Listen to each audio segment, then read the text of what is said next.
Hello, I am Tom Heck, and I am here at Purdue University with the EPICS program in the K12 arena, working in the K12 arena. And EPICS, of course, stands for Engineering Projects in Community Service. And today we're going to be interviewing a teacher who's doing some amazing things in Massachusetts. His name is Chris Jeffcoat, and I have a short bio here. He's a science department leader. And he works at the Sizer School, which is a North Central Charter Essential School in Fitchburg, Massachusetts. Let's see, Chris has been there since 2012, and I think we're going to find out what else he's been up to before that. And then he's taught engineering as well as serves as the chair of the science department. He has also taught biology, chemistry, physics, robotics, hydrology, and environmental science. So. And also today I have my colleague Jean Trusedell. Jean, if you could introduce yourself. Yeah, hi, I'm Jean Trusedell, and I work with Purdue, and my job is to work with the teachers and students and develop a curriculum that encompasses the EPICS design process and gives them an overview to be able to put their projects in context. And if you're watching this video, you can see that my background is way more boring than Jean's background because it looks like I'm in a white box. Okay, so Jeff, I want to welcome you to the interview here, and let's start with this. How about if you could give us some background as to maybe how you came upon EPICS? What's the story of how you found EPICS, and what made you say yes, essentially, to EPICS? What was the match for you, and how did you know that this was something you wanted to do? Sure. So I started teaching in 2006 at a vocational school, and I was teaching biology and physics. And the following year, about a month into school, I got a call from a former teacher of mine who was a department head in my hometown, and he said he was retiring, and he had just got this very interesting grant and wanted me to see if I was interested in changing jobs and moving schools. So I left around November and moved to Leicester, and part of the condition of me coming there was to take on this EPICS grant back in 2007. So, so I had no idea what I was really getting myself into at the time, but hearing the philosophy of the program certainly got me excited about the possibilities. And you know, being when the program was really getting started, I was really looking at all the potential. I had heard many times about project-based learning and service learning, but to actually just do it was a really interesting opportunity. So so I went out to Indiana and got trained in 2007, and then started in class, and here I am quite a few years later.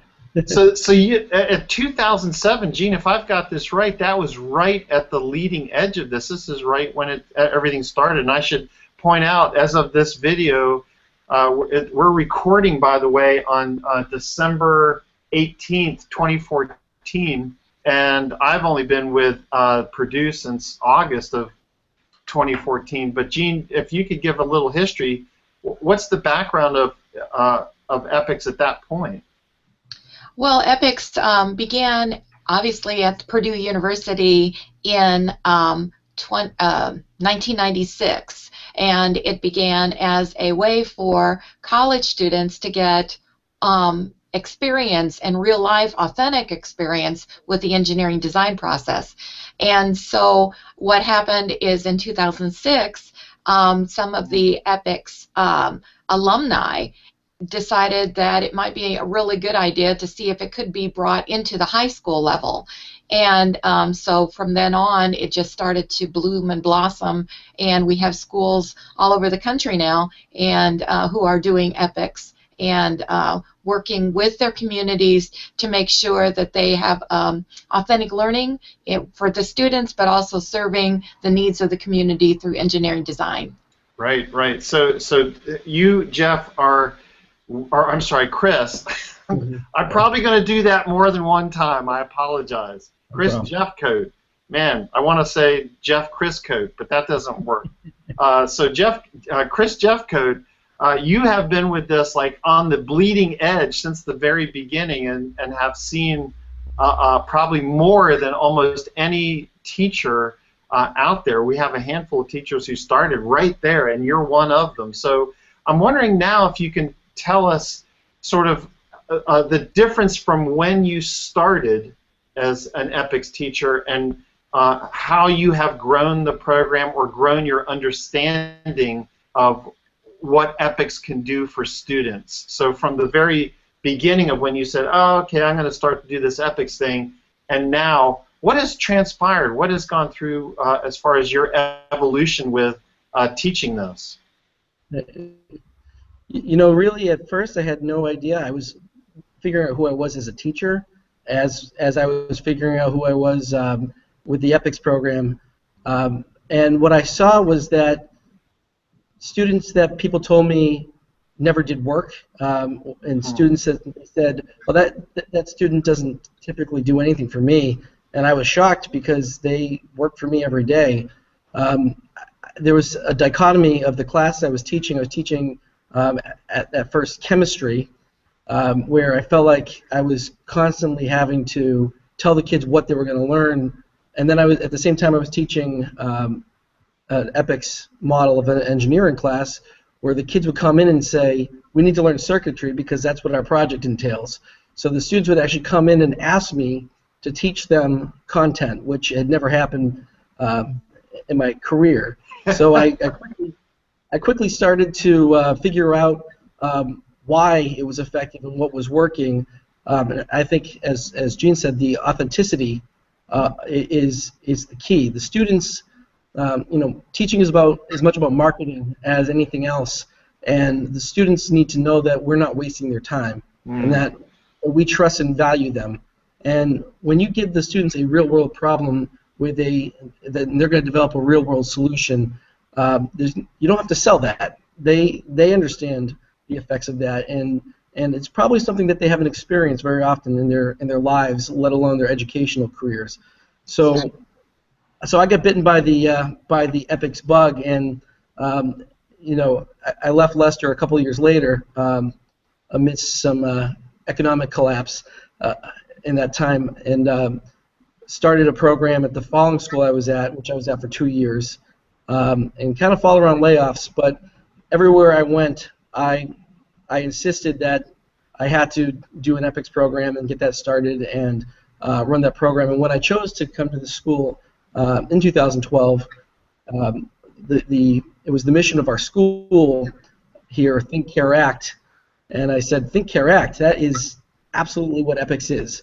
So, so this would be a perfect location for me to be, where I can integrate this into the classroom. And now we're starting to expand as I have taken on leadership roles into how can I get other teachers across the curriculum to use this model, because I call it the EPICS magic. Once you start down this road and you start to use this model, and the students become the workers, and that's one of the essential school principles is teachers are coaches and students are the workers, and EPICS is about that journey, and the students buy into it.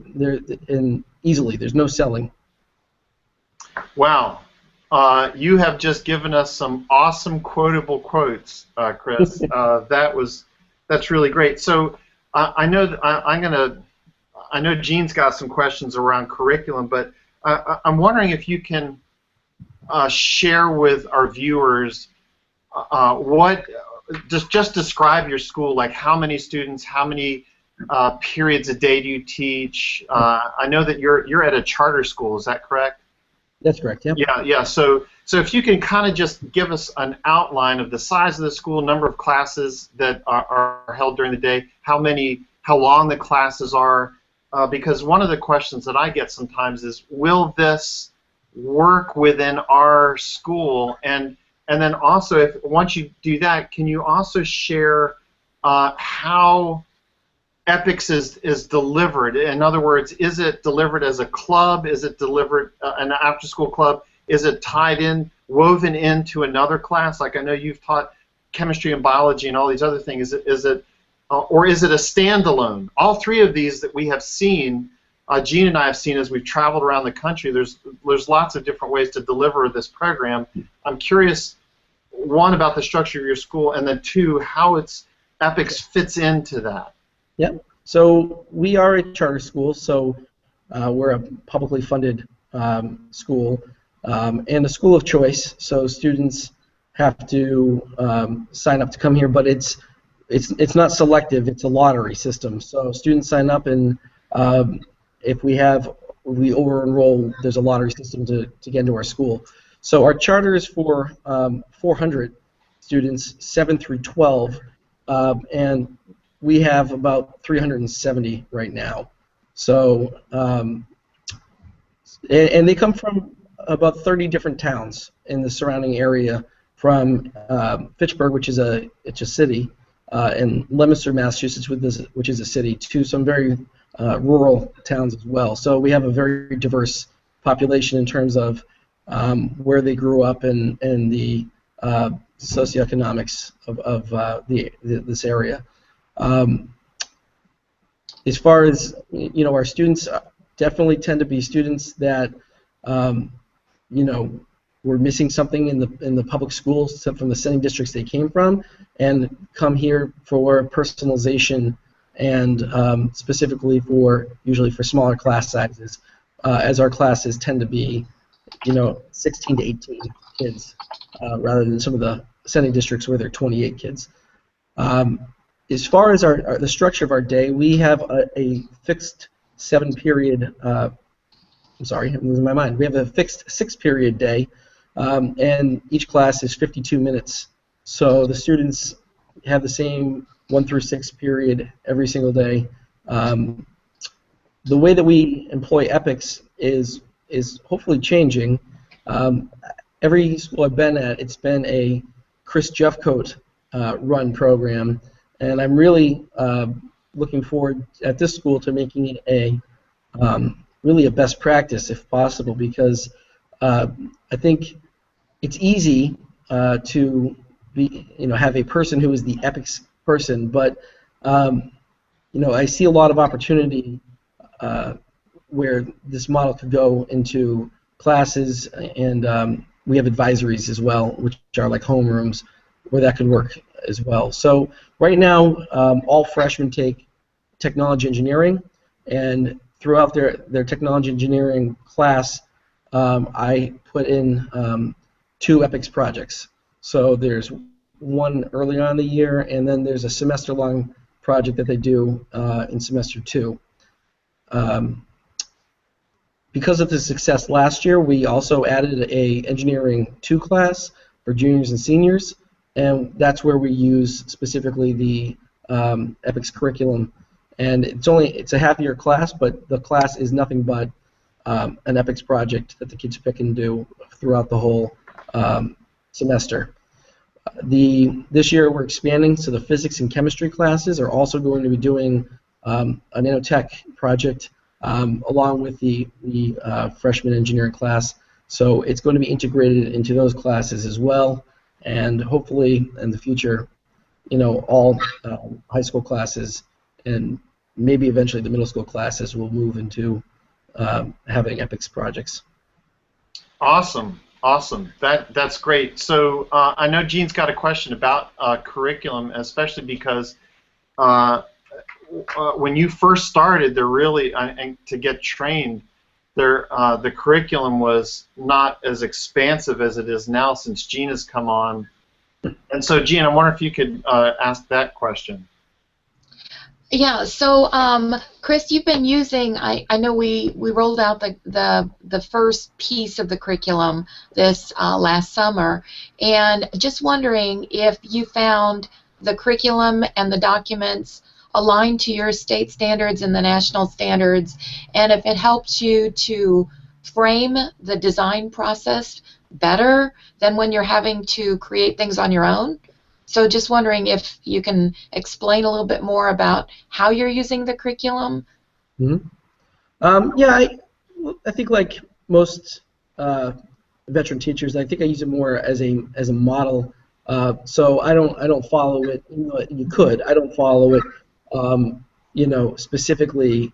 I use it more as a resource library right now. When EPICS first came out with their curriculum, and I used it, must have been back in 2009. I want to say I used it.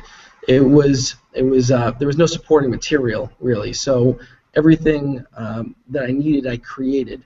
But the way it's structured now with the supporting material, it definitely allows me options, and that's kind of how I've been using it. Is because the technology engineering frameworks are very vast and they cover a lot of areas. So I really like to use it not necessarily to teach engineering specifically, but to teach problem solving and service learning in general. And our state has their own steps of an engineering design process that they have to use. So I kind of modify it a little bit to that, so that because my students will take a standardized test in June, so I have to make sure that, as far as that's concerned, that we use the state model. But for the most part, I love the supporting materials. That's been one of the best things. Is I love the notebook sheets, so I can have them take out and fill out an activity and staple them to the notebooks, and the students have been, I think, enjoying the support of that as well. Great.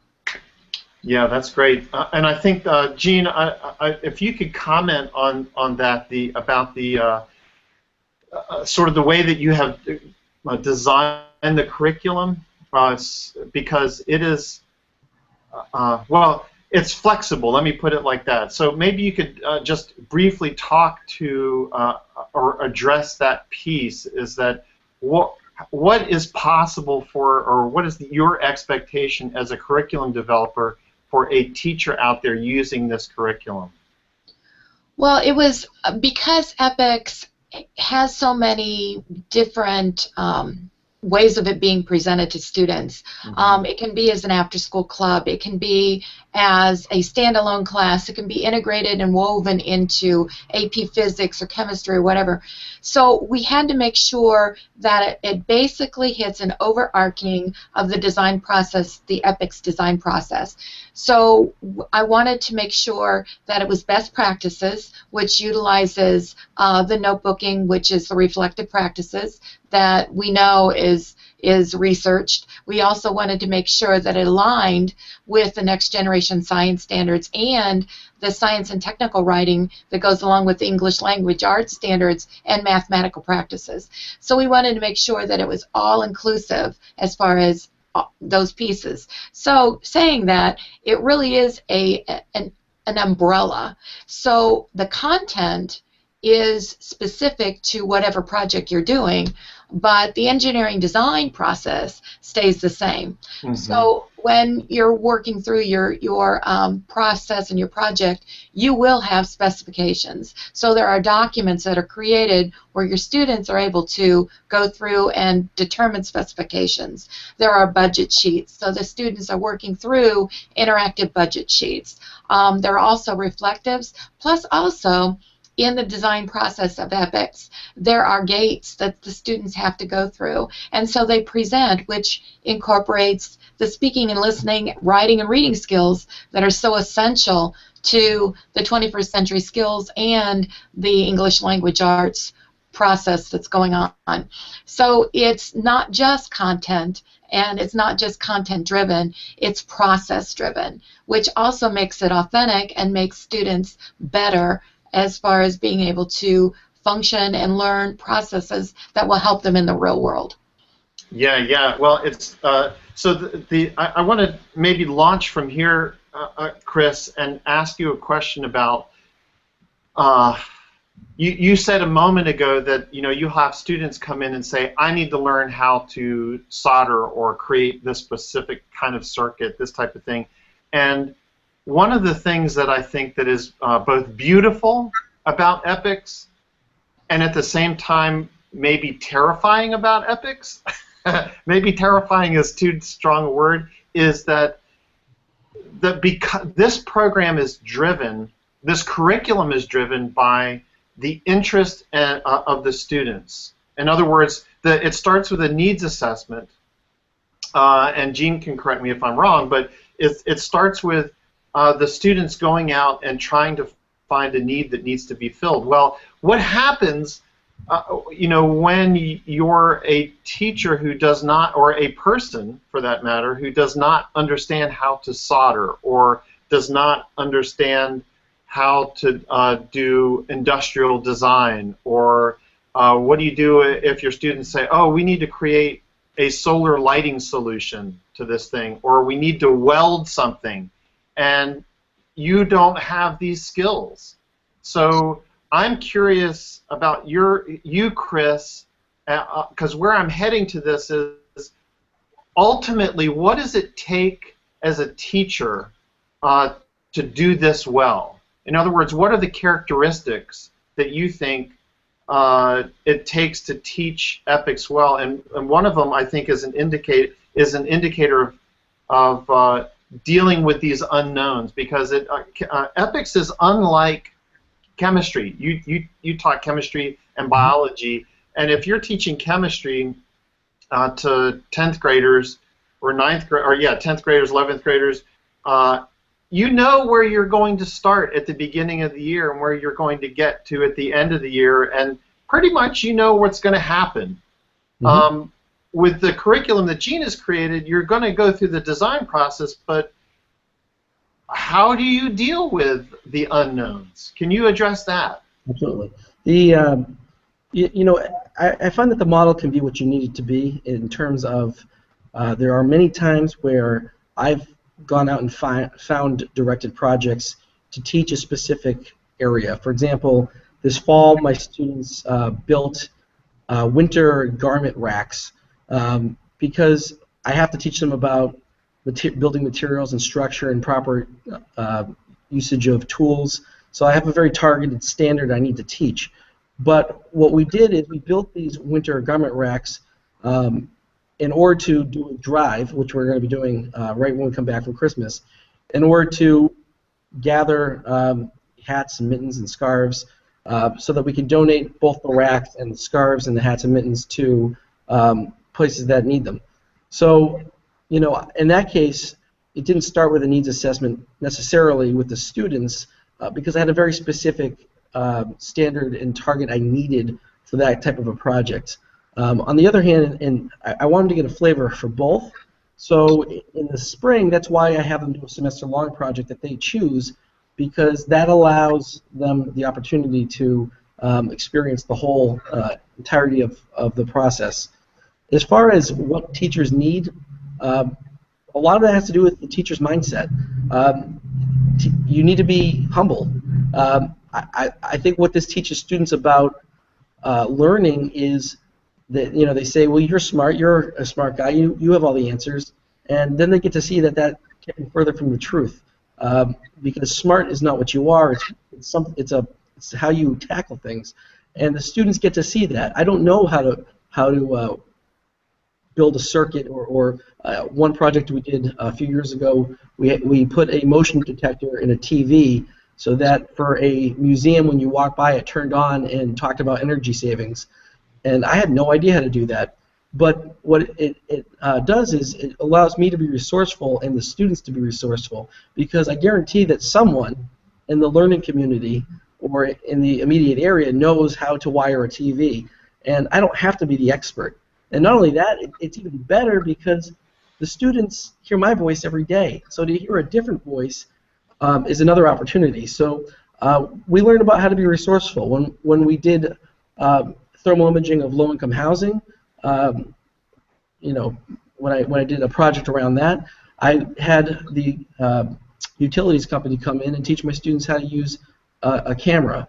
because being resourceful is more important than having the right answers all the time in the 21st century. So to me, that's the essence, and they need to know that I have the ultimate faith in them, and I have the ultimate faith in the community that will do what it takes to finish the project. And it is scary as a teacher because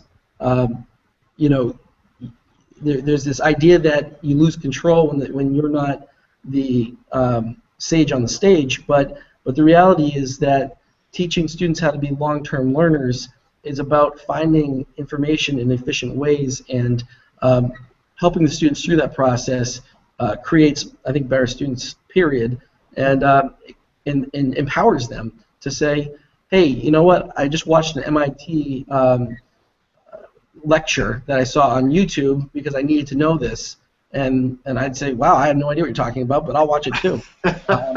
And I'm not an engineer. I didn't go to school to be an engineer, but they do understand that what I do have an expertise in is problem solving, and that's really all it is what is the problem? Let's find a solution. Let's work it out, and they love that part. So in that way, it's very natural. Wow, that's awesome. Boy, more great quotable quotes coming from Chris Jeffcoat in Massachusetts. Man, I just want to point out that this is the first conversation I've ever had with Chris, and I have not paid him to say any of these things. No. But this is exactly so. All right, can you? So you talked a little bit about what you think it takes to be a teacher, someone who's teaching this, and Jean, I'm going to come back to you in just a second, but I want you to think about all the different types of teachers that we have worked with. Like, what is their background? Chris just said he's not an engineer, but Chris, what is your teaching degree in? Well, my bachelor's degree is in environmental science and law, so I wanted to be a lawyer in college, and but I have a degree, a license to teach biology, physics, earth science, and middle school science. So I have and engineering at this point now. But so it's diverse. But that actually, that's what I think it takes is the integration is more important than being an expert in one field. Although I think sometimes it actually pays not to be an expert because I can go find those who are, and as I said, that different voice is really important. When the students see learning as a community endeavor and not, learning just doesn't happen in school, and I'm not the sole proprietor of all information, so they start to see that, wait, my dad knows something like this? Like, I've had parents come in and teach, various things, because you can really start to engage the community as a learning community, because we each have a talent, and I'm not the one that has all of it. So yeah, I love that. That is a beauty, I think, of this program. So Jean, can you remember some of the different types of teachers who are out there that you have met, different backgrounds? I mean, it tends to be people who are science, right? That's what I have seen. Yeah, there's a lot of science teachers, but also it's interesting because of EPICS and its service learning mode allows students to see that there is a connection between what they learn in the classroom and the skills that they learn in the classroom and an application in the real world where they can actually make a difference and help people. And I think that's one of the important parts of EPICS is that they see that connection, and just what Chris was saying about the connection between the learning that they're getting and an authentic piece. Which I wanted to ask Chris real quick. What is your retention rate? Do you have students that come back year after year to do EPICS projects, and then do they become your leaders of your teams? Well, having moved schools multiple times, I haven't had the long-term benefit of that. But that is why we started the Engineering 2 class, for example, is because we don't have busing after school, so an after-school program really isn't an option at this school. So we have a lot of students, though, that took it freshman year and really enjoyed it, and that's why we put that Engineering 2 and Engineering 3 class in, so that students can come back in. And I would say that it's not all about leadership. Some of it is about student, or I think we build student leaders, and and also allow people to try different roles, because I think it's important for some people to understand that what it means to be a leader, but also they have to understand what it means to learn to play different roles in teams. Mm-hmm. So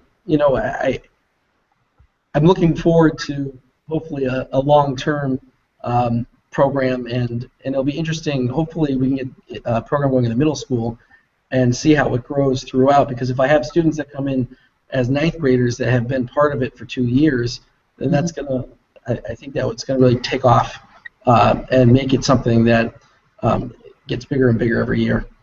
Yeah. Well, I do want to point out, we've been talking about this idea of teams and people working together. And this program, as we discussed at the beginning, the genesis was here at Purdue University. Now there are universities all over the world, all over the U.S. and now around the world, that have developed EPICS programs entirely based on what happens here at Purdue. And I do want to point out that this is a team. The expectation is students are working in teams. This is not an individual students working on their own. That's what you're doing, correct, Chris? Yes, it's a requirement. All projects have to be team projects. And actually, I think that's one of the most rewarding things, is that students learn how to work as a team. As I was talking to a group just the other day, we have this common thread where students say, well, I'm just going to take it all on and do it myself because I can't rely on this person or this person. And I hear that when I talk to adults at times too. And I try and explain to them being a good team leader is about being a good team facilitator. So, why are these people not producing? What are they not doing? And about resolving those problems as they come up. So, because if you just take on the whole project yourself, then, you're really taking the easy way out rather than having to build that team that works effectively. And I feel like those conversations are invaluable for the future. And those are the things that don't come up in the curriculum that I think the students walk out with is, yeah, I could just do everything by myself too, but I guarantee it'll come out better if we do it as a team and try and figure out how to integrate the skills that everyone has. Yeah. Well, Jean and I, along with one of our other coworkers here, Dr. Sean Brophy, were this past semester. So, excuse me, this is exam week right now at Purdue, and so just last week there was what we call design reviews in EPICS. Yep. And this is groups of students here at Purdue working in teams, designing a deliverable for people.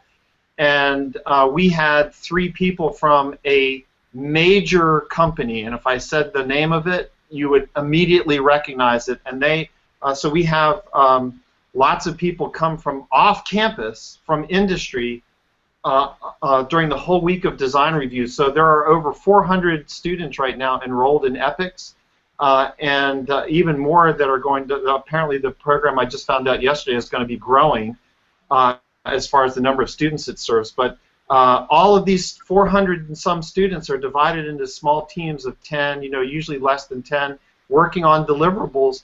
And then design reviews come along, and here's some people from industry, from all types of industry, but many are engineers.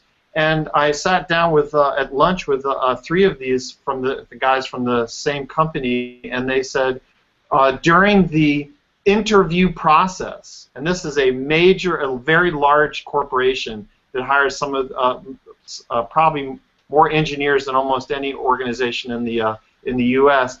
And they actually, he said, during the interview process, put candidates that they're interviewing into a team situation to solve a problem, and they're being watched, right? So their ability to work as a team or not will impact whether they get hired or not. And they all said it's not about being having the highest GPA to get into the company.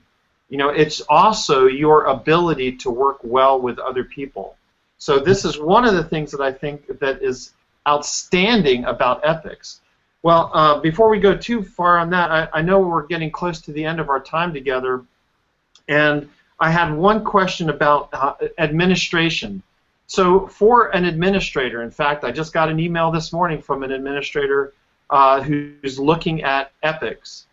What would you say to this administrator who's exploring EPICS for his or her school? What are sort of the this is right for you and this is not right for you? Because frankly, EPICS is not right for everybody. It's right for some schools. It's not right for others. And so what's your message to the administrator out there who's exploring this? Yeah, I think that in my experience, you need an administrator and a team of people that understand that these are students that are working and learning, and that requires the utmost adaptability. So if you're a school where everything is extremely rigid and you need, I would say that you need a product or something that definitely comes out, then it might be very frustrating and disappointing because these projects are fluid, just like the students that do them. So, some of my projects don't get done in the semester. Sometimes they roll over to the next year. Sometimes, and I feel like administratively that uncertainty can be very pressing. A lot of times it's like, well, when is that product going to be delivered? And it's like, they're students. So it gets done when they get it done, and, it needs a little bit of flexibility. I think, as I said, the adaptability is one of the most important things because everything's a learning process. So you need to see how it fits into your school, and how it starts off might not be how it ends up. And you just need to be willing to make mistakes and to be humble to those mistakes and learn from them. And if you can't take that risk, then it's going to be a struggle. And that's why, for me, finding a school where they were willing to take that risk, because to me, EPICS is logical. It's best practice, almost in my mind. It's the way you should teach, not just engineering, but authentic engagement of students. To me, is logical, and it just works. But I do know that, some places need to have a point A and a point B, and they need to know that everything's gone from point A to point B, and that would be a struggle. And I would speak to one last piece, which is that, I think I have to reassure my administration from time to time that the standards are going to are going to be taught, and not just understood, kind of. They're going to be taught in depth. Because when the students are actively engaged in their learning and they take ownership, as in these EPICS projects, then they're not just kind of doing the standard, they are living and breathing the standards. And with a little bit of forethought, I find it to be very easy to integrate those things, but it might not have the traditional aspects to it. So, that flexibility and understanding is a little important, because I don't know necessarily in all my classes what I'm doing next Wednesday. I know where I'd like to be, but the flow of the class dictates that. So it has to be a little more loose than here's where we're going to be next Wednesday. This is exactly what my kids are going to be doing, because maybe a problem arises that I have to seek outside help to bring in someone else, and maybe we're going to have a speaker rather than something else. So I would say those are the important parts. Is are you willing to be flexible? Are you willing to be adaptable and supportive, and to let the teachers and the students go where they need to in order to be successful in these projects. Yeah. Wow. Jean, I don't know about you, but I think Chris has given us like 20 different quotable quotes here. Right. I was just going to add one more thing, that with the new curriculum, or the adding on to the year-long that we're working on, there is a piece of code, the Code of Cooperation and Conduct, where they do at the very beginning where they create their own rules for how they're going to move as a team. And I think that that's another piece of that team building, that they develop their own, that it's not something that the teacher says, this is what happens and this is what you do. They work together and they figure out what they will accept from each other, which is huge as far as a skill that every human being has to know how to get along with everyone else. And then also there are pieces where they go through and they have guidelines as far as what they have to get through and get done for design reviews and so forth. So there are those extra pieces that will help the teacher to develop their lessons and develop their projects, not the lessons, but the projects. Yeah, I just want to point out that for teachers and administrators out there that happen to be looking at this, that this is exactly what's happening at the university. These same skill sets. So there is this is not, in other words, dumbed down. This is the same work that is required by students, right across the hall from me, right, now, and by hundreds of students. And this is a successful program that industry leaders from around the United States have come here and said, this is how you teach engineering. This is authentic learning. This is what we need more people to be doing. And so therefore, universities around the country, around the world, come to Purdue and say, teach us how to do this. So if this is something that you want to be matched, if you want an experience for your students that is real, authentic, and demanding, this is a great option for you. Well, so closing thoughts. I want to give each of us an opportunity to give a quick closing thought. Maybe that was mine. And so, Chris, if you, or maybe we'll give Chris the last microphone option here. So, Jean, if you would share any closing thoughts. Well, again, it is a program that is authentic. It is not something where you know that on day 26 you're going to be doing blah, blah, blah. It is based on what the students determine is a need within their community, and that reciprocity that happens when a community is served and people are served with student learning. But again, the projects can start very, very small, and it doesn't mean that you have to go out and build like Chris is working on with his outdoor wear rack. That doesn't have to start to begin with. It can be very simple. It can be a design process. So just learning that and the authentic piece of it is huge. And Chris, any other thoughts for teachers or administrators, or maybe even students about EPICS and your experience with this?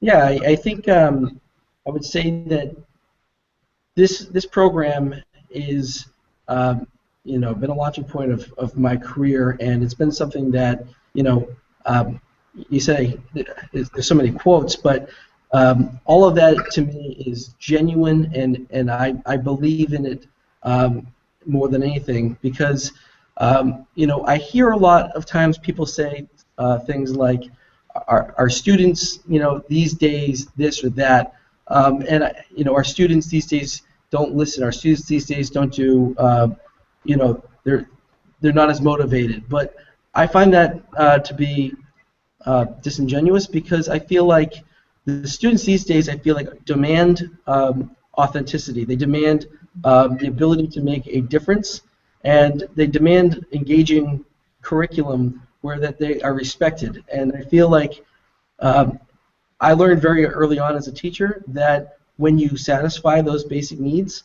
then people think I'm a master because I don't have many discipline issues, or I don't have many issues about things like engagement. And to me, the reason I don't is because I can make a compelling argument every day in my class that what they're doing is important and makes a difference, and that the information that I'm giving them, or hopefully that they're getting themselves, is something that they can learn to do something with and make a difference. And to me, that is the magic key of education, is that once students are internally motivated because they know that they actually have the ability to do something and the respect to do something that makes a difference, then that's the golden ticket. And I feel very blessed to have stumbled upon EPICS, and I am constantly, I would say if there's anyone in Massachusetts who is thinking about a program, then I would love them to come out and meet with me, because they can watch it work its magic, and I think it's something that you can feel when you're in the room, and it's inspiring. It inspires me every day to come in and do what I do. Wow. Very good. Man, that is awesome. Well, so let's wrap up. We've been going now for, gosh, how long? About almost an hour, 50 minutes, and I'm sure we could keep going. There's more details that I'm sure that at some point maybe we'll have Chris back on as a guest. And so I want to wrap up at this point and just make sure that everybody knows that we've been talking with Chris Jeffcoat, who is an engineering teacher and science department team leader at the Sizer School, which is a North Central Charter Essential School in Fitchburg, Massachusetts. And I'm hoping that, Chris, we can get you back on at some future point, maybe with some students. Maybe we can talk in the spring or at some point about some of the cool projects that you're working on and the impact that you're making on your community. So, again, I'm Tom Heck here at Purdue University. And if you have a question, if you would like to contact us, if you've come across this video on YouTube or any other channel, you can just Google EPICS and Purdue University, and you will find us. You can also visit our website for teachers and join our community for free. It is EPICS K12.org. EPICS K12.org.